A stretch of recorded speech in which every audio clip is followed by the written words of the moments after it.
এখন এখানে মাটিটা খুঁড়বো বলেছিলাম আগের ভিডিওতে আপনাদেরকে, এই যে পরিষ্কার করে নিয়ে মাটিটা খুঁড়ে নিয়েছি। অনেকটাই কষ্ট হয়ে গেছে দেখুন, এই কোণাটা মানে এই কোণাটা থেকে শুরু করে পুরো এই যে বেশ প্রায় ওই যে অতটা জায়গা। এই বেগুন গাছগুলো এখানে লাইন দিয়ে এরকম রাখা ছিল, এগুলোকে সরিয়ে দিয়েছি, সরিয়ে রেখে এখানটা খুঁড়েছি, পরে আবার রেখে দেব। বেশি চওড়া করে করা যাবে না, কেন আমি এখানে ওপরে জামা কাপড় মেলি, তো এখানে আমাকে পা দিয়ে মানে দাঁড়িয়ে এখানে মেলতে হবে, সেই জন্য এরকম সরু করে করেছি। অনেকটা কষ্ট হয়ে গেছে, এতটা খুঁড়েছি, এই যে এইটা দিয়ে খুঁড়েছি। এটা যেহেতু ছোট, মানে হাত দিয়ে খুঁড়তে খুঁড়তে অনেক কষ্ট হয়ে গেছে, একটু রেস্ট করে নিই। তারপর বেলা তো চলেই গেল, বেশ রোদ এখন আর নেই। বেগুনের চারাগুলো ভাবছি এখন লাগিয়ে দেবো, ছেলেকে আবার আনতে যাবো, অনেকটাই বেলা হয়ে গেল।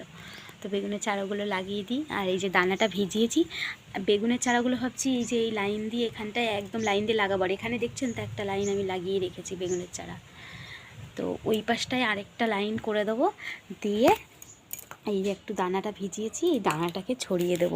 দেখা যাক, দানাটা আরও আগে দেওয়া উচিত ছিল, কিন্তু বরবটি গাছের জন্য দিতে পারিনি।